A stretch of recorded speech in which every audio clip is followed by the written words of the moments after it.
নমস্কার বন্ধুরা, M two PM কুকিংয়ে সবাইকে স্বাগত জানিয়ে আমি আপনাদের সামনে নতুন একটি রেসিপি নিয়ে চলে এসেছি।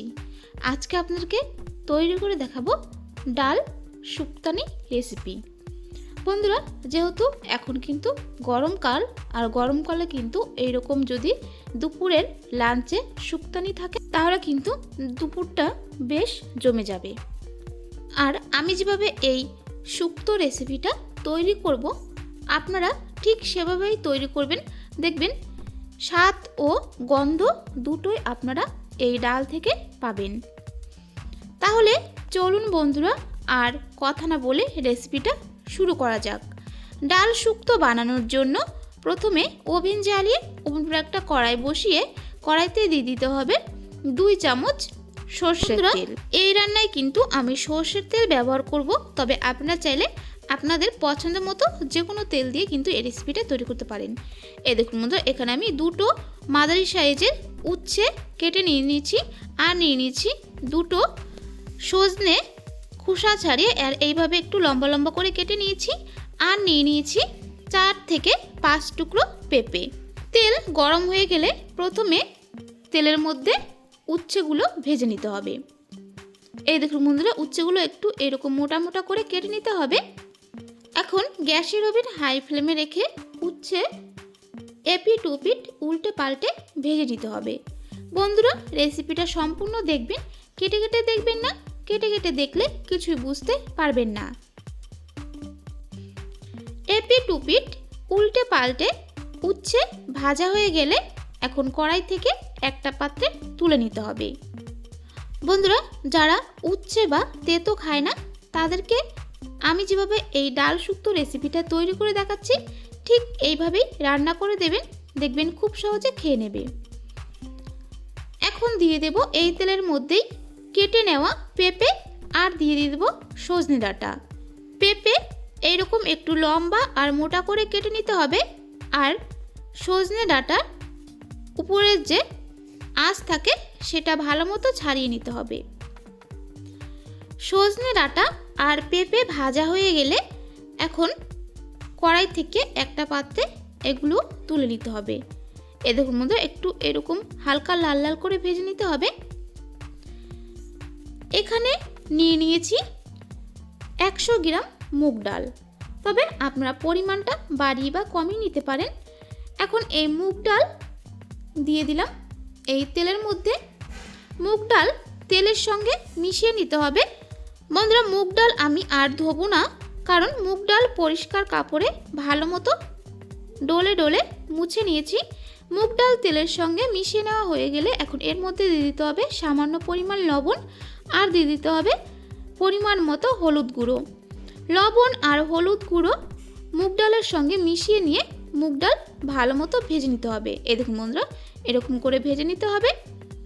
মুগ ডাল ভাজা হয়ে গেছে, সুন্দর গন্ধ বেরিয়েছে। এখন এর মধ্যে দিয়ে দিতে হবে 5 বাটি জল। এই 5 বাটি জলে কিন্তু মুগ ডাল সেদ্ধ হয়ে যাবে, আর মুগ ডালের রেসিপিটা রান্নাও হয়ে যাবে। এখানে আর কোনো জল ব্যবহার করব না। এই দেখুন বন্ধুরা, উপর দিয়ে একটু ফেনা ফেনা হয়েছে, এই ফেনাগুলো একটা চামচের সাহায্যে তুলে ফেলে দিতে হবে। বন্ধুরা, আপনারা কিন্তু অবশ্যই এই ফেনা এইভাবে চামচের সাহায্যে ফেলে দেবেন। বন্ধুরা, আমার চ্যানেলে নতুন হয়ে থাকলে অবশ্যই আমার চ্যানেলটিকে সাবস্ক্রাইব করে পাশে থাকা বেল আইকনটা প্রেস করে নোটিফিকেশনটা অন করে রাখবেন, তাহলে আমি নতুন কোনো রেসিপি আপলোড করলে আপনারা সবার আগে দেখতে পারবেন। গ্যাসের ওভেন হাই ফ্লেমে রেখেই ডাল ভালো মতো জাল করে নিয়েছি। ডাল প্রায় 80% সেদ্ধ হয়ে গেছে। এখন এর মধ্যে দিয়ে দিতে হবে ভেজে নেওয়া পেঁপে। যেহেতু পেঁপে সেদ্ধ হতে বেশি সময় লাগবে, ওর জন্য পেঁপেটা প্রথমেই দিলাম। পেঁপে দেওয়ার পরে ডাল আরও কিছুক্ষণ সেদ্ধ করে নিতে হবে। বন্ধুরা, এই রান্নায় আমি পেঁপে ব্যবহার করেছি, তবে আপনারা পেঁপের পরিবর্তে কিন্তু লাউ ব্যবহার করতে পারেন। পেঁপে আর ডাল ভালো মতো সেদ্ধ হয়ে গেলে এখন এর মধ্যে দিয়ে দিতে হবে 1 চামচ কাঁচা লঙ্কা বাটা, পরিমাণ মতো হলুদ গুঁড়ো। কাঁচা লঙ্কা বাটা আর হলুদ গুঁড়ো দেওয়ার পরে সব উপকরণ প্রায় 2 মিনিট জাল করে নিতে হবে। তবে ঝাল আপনাদের পছন্দ মতো দেবেন। 2 মিনিট জাল করে নেওয়া হয়ে গেলে এখন এর মধ্যে দিয়ে দিতে হবে ভেজে নেওয়া উচ্ছে আর সজনে ডাঁটা। উচ্ছে আর সজনে ডাঁটা দেওয়ার পরে কিন্তু আর বেশিক্ষণ জাল করব না। 1 মিনিট জাল করে নেওয়া হয়ে গেলে এখন এর মধ্যে দিয়ে দিতে হবে পরিমাণ মতো চিনি। এখানে আমি হাফ চামচ চিনি ব্যবহার করেছি। চিনি দেওয়ার পরে সব উপকরণ ভালো মতো জাল করে নিতে হবে। যেহেতু বন্ধুরা ডাল শুক্তানি একটু ঘন করে রান্না করলে বেশি ভালো লাগে। সজনে ডাঁটা আর উচ্ছে দেওয়ার পরে 1 মিনিট সব উপকরণ গ্যাসের ওভেন হাই ফ্লেমে রেখে জাল করে নেওয়া হয়ে গেলে এখন গ্যাসের ওভেন নিভিয়ে থেকে কড়াই থেকে এইগুলো নামিয়ে নিতে হবে। কড়াই ধুয়ে ওভেন জ্বালিয়ে ওভেন পর সেই কড়াইটা আবার বসিয়ে দিয়েছি। কড়াই গরম হয়ে গেলে কড়াইতে দিয়ে দিলাম 1 চামচ সর্ষের তেল। তেল গরম হয়ে গেলে তেলের মধ্যে দিয়ে দিতে হবে গ্রেট করে নেওয়া হাফ চামচ আদা। আদা ভেজে নিতে হবে, তবে একেবারে কিন্তু বেশি ভাজতে হবে না, হালকা ভেজে নিলেই হবে। আদা গ্রেট করে নেওয়ার পর আদাতে যে এক্সট্রা রস থাকে সেটা নিংড়িয়ে বের করে নিয়েছি। সেই নিংড়িয়ে নেওয়ার আদাটাই দিয়ে দিয়েছি এর মধ্যে। আদা ভাজা হয়ে গেলে এখন এর মধ্যে দিয়ে দিলাম হাফ চামচ রাঁধুনি আর দিয়ে দিলাম সামান্য পরিমাণ গোটা সর্ষে। রাঁধুনি আর সর্ষে দেওয়ার পর কিন্তু আর বেশিক্ষণ ভাজবো না, একটু নাড়াচাড়া করেই নেব। সব উপকরণ ভালো মতো ভাজা হয়ে গেছে, সুন্দর গন্ধ বেরিয়েছে। এখন এর মধ্যে ডাল ঢেলে দিতে হবে।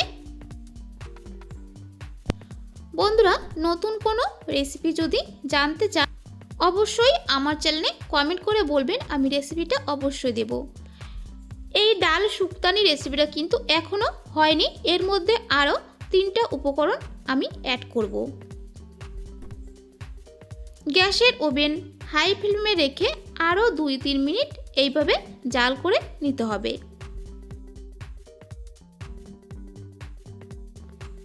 গ্যাসের ওভেন হাই ফ্লেমে রেখে 2-3 মিনিট জাল করে নেওয়া হয়ে গেলে এখন এর মধ্যে দিয়ে দিতে হবে হাফ চামচ বেটে নেওয়া রাঁধুনি। আদার যে রস বের করে রেখেছিলাম সেই রসটুকু দিয়ে দিলাম এর মধ্যে, আর দিয়ে দিতে হবে 1 চামচ ঘি। সব উপকরণ ভালো মতো মিশিয়ে নিয়ে আরও 1 মিনিট সব উপকরণ জাল করে নিতে হবে। 1 মিনিট জাল করে নেওয়া হয়ে গেলে এখন গ্যাসের ওভেন নিভিয়ে দিয়েছি। ডাল শুক্তানি রেসিপিটা কিন্তু একদম তৈরি হয়ে গেছে বন্ধুরা।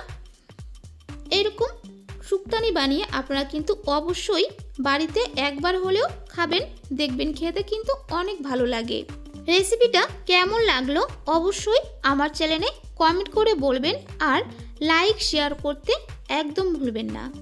বন্ধুদেরকে সম্পূর্ণ রেসিপিটা দেখার জন্য অনেক অনেক ধন্যবাদ। আজ তাহলে এই পর্যন্তই, আবারও কোনো নতুন রেসিপি নিয়ে আপনাদের সামনে চলে আসব। আপনারা ভালো থাকবেন, সুস্থ থাকবেন।